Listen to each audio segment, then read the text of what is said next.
Toujours sur la ordre ou bien sur la nouvelle ordre mondiale économique. Vraiment, je tends mes bras à mes sœurs leaders. Je tends mes bras aux populations. Je tends mes bras aux sœurs africains de nous respecter l'un contre l'autre, comme le pays asiatique, plus précisément le Japon que nous copions. J'ai dit au Japon les remarques qui m'ont le plus marqué, les choses que je pense être de bonnes choses. Il est difficile de voir un Japonais se lamenter. Il est difficile de voir un Japonais de dire qu'il n'est pas content de son pays. Vous savez, moi, dans mes interviews ou bien dans mes audios, vous m'avez entendu souvent, ou bien vous allez m'entendre souvent dire que le peuple japonais vit dans la dictature et qu'il y aura un jour une révolution. Cette révolution, je l'avais prévue en 2005, mais l'année passée, je l'ai encore augmentée parce que rien n'a encore changé. J'ai encore dit que en 2035, il y aura une dictature, une révolution au Japon. Vous savez pourquoi? L'année passée, quand je suis parti au Japon, 2019, j'ai vu que rien n'a changé. Peut-être je suis la personne qui n'est pas content du Japon, mais les Japonais, ils sont contents de leur sœur Japon. Donc, eux, ils ne se doutent pas, ils ne disent même pas qu'il y a dictature au Japon, mais ce sont les étrangers qui pensent que le Japon vit sous dictature. Et les Japonais, eux,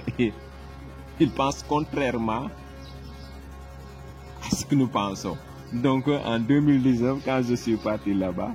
en 2015, je m'étais dit qu'en 2025, il y aura une révolution soulèvement populaire au Japon. Mais en 2019, quand je suis revenu là-bas, j'ai dit non, c'est en 2035 que cela va se passer, quoi.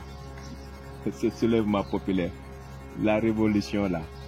Donc j'ai augmenté de 15 ans, je sais pas, 20 ans, 10 ans, oui. Tout simplement parce que j'avais vu que les Japonais étaient heureux dans leur Japon. Vous savez pourquoi? Parce que ce que nous appelons dictature, nous, si un Japonais n'ose pas lever le ton, si un Japonais respecte le prochain, si un Japonais veut se lamenter, si un Japonais veut crier, si un Japonais veut se révolter, les populations ont une seule question à lui poser. Qu'est-ce qui te manque? Qu'est-ce que nous devons faire pour toi alors qu'on ne l'a pas fait? Qu'est-ce que tu veux? Il ouvre les yeux et les regarde les yeux dans les yeux, sans sortir un mot. J'ai bien dit sans sortir un mot, parce qu'il n'a rien à dire. Donc, si cette dictature, les Japonais y voient, les Japonais y vivent bien, donc cela ne peut être dictature en nous, particulièrement en moi, mais aux Japonais, ils sont heureux dans leur Japon. Donc j'ai dit, nous voulons vivre cette dictature ici en Afrique, en cette heure du nouvel ordre mondial économique. Nous voulons vivre cette dictature, mais nous ne voulons pas vivre ce que nous avons tant vécu. Nous voulons un développement à l'image des Africains, même si on va nous empêcher de sortir, même si on va limiter nos heures de sortie, même si on va limiter nos heures de travail, même si on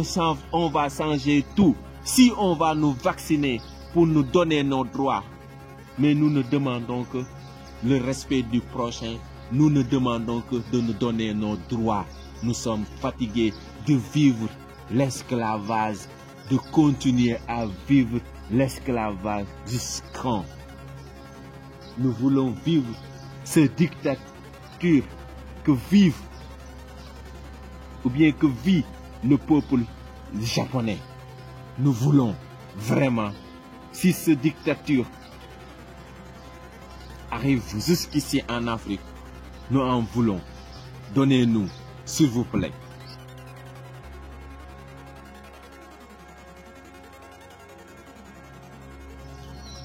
kon réew ma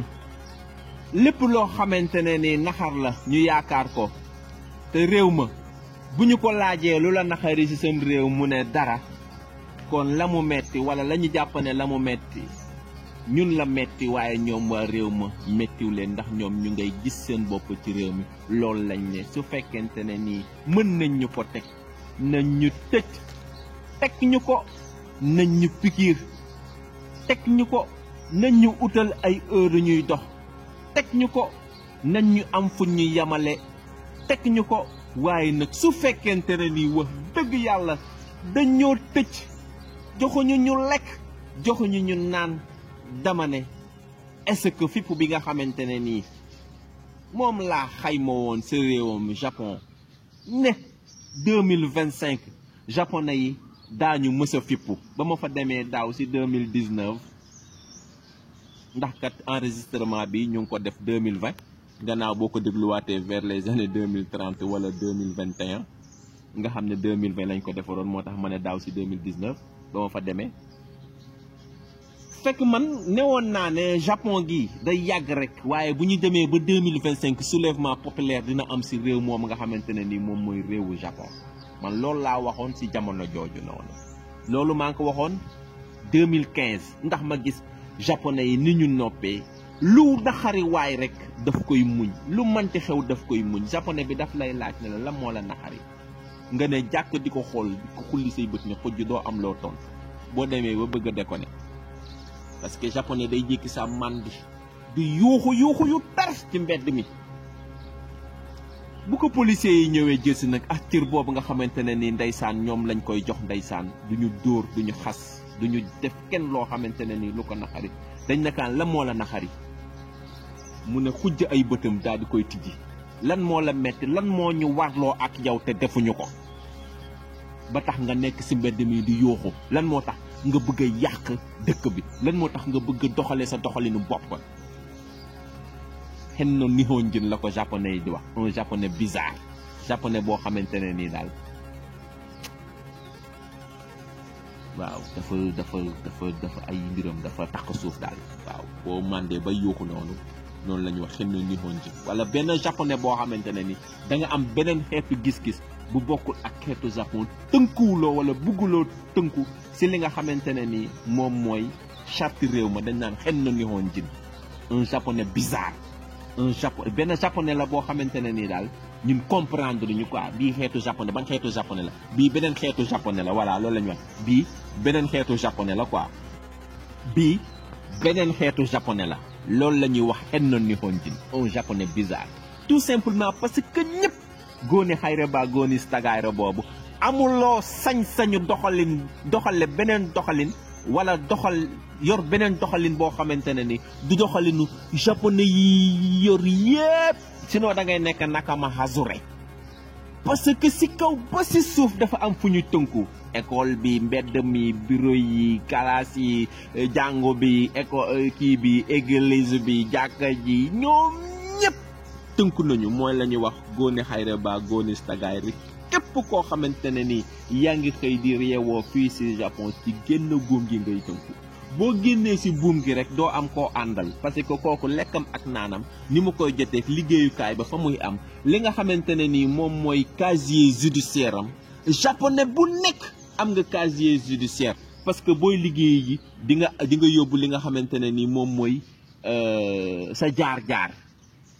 waaw moom la ñuy wax nan lañ koy waxati sax en japonais